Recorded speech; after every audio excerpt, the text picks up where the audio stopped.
Guys, it's Jai from Body Conquest. I'm just going to be giving you a little bit of a chat today about calories, okay? And this comes from a recent conversation that Ingrid had with one of her clients who had recently seen an endocrinologist about various other things, but during the course of that conversation, the endocrinologist went and mentioned one thing that has a tendency to irk me because I find that it actually scientifically is an incorrect statement. I was quite surprised that someone qualified like an endocrinologist said this. He stated that a calorie is a calorie.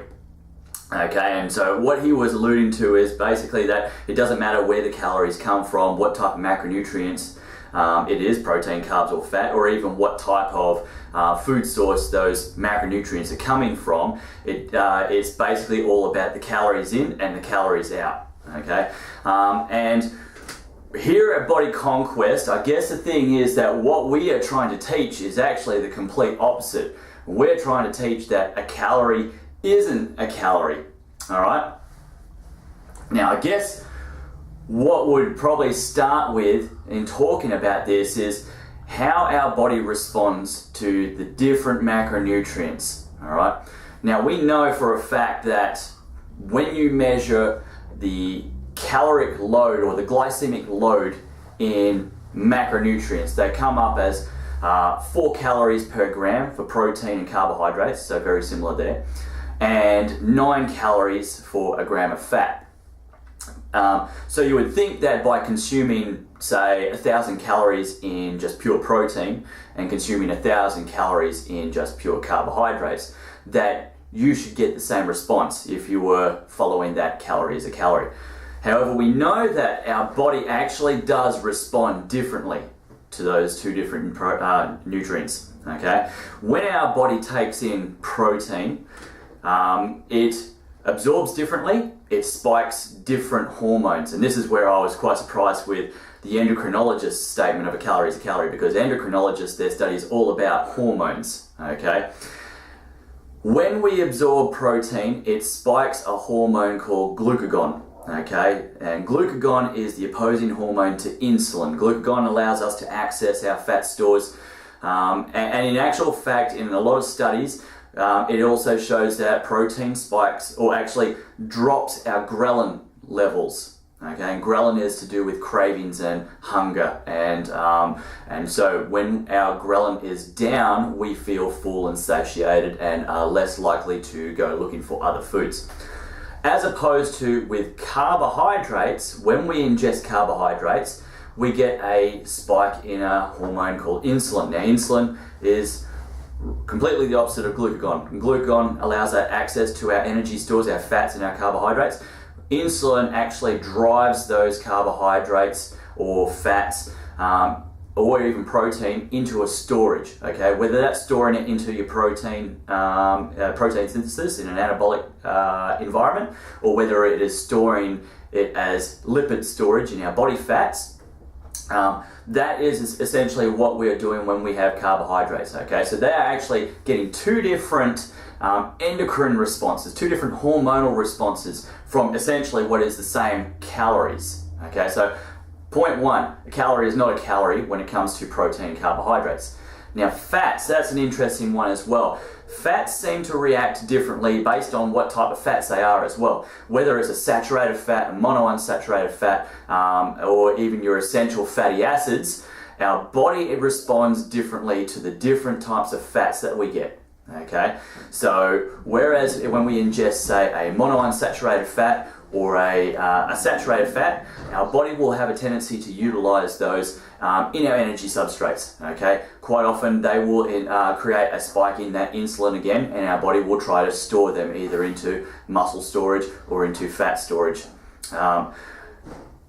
Interestingly enough, during those studies, fats also seem to have the lowest response to regulating ghrelin. Okay, so fats were quite ineffective at making us feel satiated. Now, interestingly enough, essential fats, your body doesn't tend to respond to them as an energy substrate. Okay, quite often because we are lacking in a lot of essential fatty acids, we need huge amounts to help with cell replenishment. We are utilizing massive amounts of essential fatty acids for all those cells, because we're turning around cells, on a daily basis. So whatever essential fatty acids we tend to ingest tends not to be used for energy storage or energy utilization. Okay, they're used in that cell proliferation. Now it's quite interesting, actually. I'm not just talking off the top of my head with this stuff. I actually went out and did some research after hearing this conversation that Ingrid had with one of her clients, because that's the type of person I do. I get off in my little busy little bee sort of thing and start doing some research to be able to say, well, no, he's wrong, because that's what I like to do. I like to start fights. So here's some interesting ones, guys. I've pulled up some studies. Okay, this first one is actually from the Journal of Clinical Endocrinology and Metabolism. So this other doctor should have been able to access this one. He should have had this on his front pages. And it was about energy intake, ghrelin, and cholecystokinin after different carbohydrate and protein preloads in overweight men. Now that one was done by Bowen and Noakes in 2006. They concluded that appetite and energy intake are reduced after the consumption of lactose, whey, or casein compared to glucose. Okay, so essentially what they're saying is that with a low glycemic carbohydrate like lactose, or whether it's a fast absorbing protein like whey, or even a slow absorbing protein like casein, they actually showed that it was reducing your appetite following that, making you feel full, controlling that ghrelin, and it was actually lowering the energy intake compared to taking in glucose. All right, so again, that study is showing that a calorie isn't a calorie. All right, different carbohydrates create different responses. Proteins create different responses to carbohydrates. Now, in another study in the Journal of Endocrinology, it actually showed that fats elicited a weaker response in ghrelin compared to protein and carbohydrates. Okay, and that was what I was talking about before. Fats seem to have a lesser effect on making us feel full and satiated following a meal. Another one in this Journal of Clinical Endocrinology and Metabolism by Foster, Schubert, and a few others in 2008 showed that protein had a greater response compared to carbohydrates, which again had a greater response to fats on the suppression of ghrelin. Again, it's making us feel fuller for longer. Okay, and these are just simple things such as the ghrelin, all right, and this can have a boil-on effect with other ways that we control our eating and other hormones, and we'll talk about that in a tick, guys. Couple of other researchers, guys. Journal of Nutrition by Waleva and Bologna in 1996. Results found that the type and the amount of carbohydrate determined the glucose and insulin response. Again, it's showing that different types of carbohydrates can affect how high insulin responds in the body. Okay, so essentially, if you were to take in a dose of glucose or an equal amount of carbohydrates based on potato, and again on, say, the equal amount of carbohydrates from broccoli, you are going to have a different response to insulin, which is the major hormone that responds to carbohydrates. Okay. One from the Journal of American College of Nutrition, Nuttall and al. In 1985. So this is going back a fair way, guys. This is not new research. Showed that glucose and insulin response to meals varied greatly based on the macronutrient profiles. Okay. Again, we're talking about protein, carbohydrates, and fats having a different response on our hormones. Okay.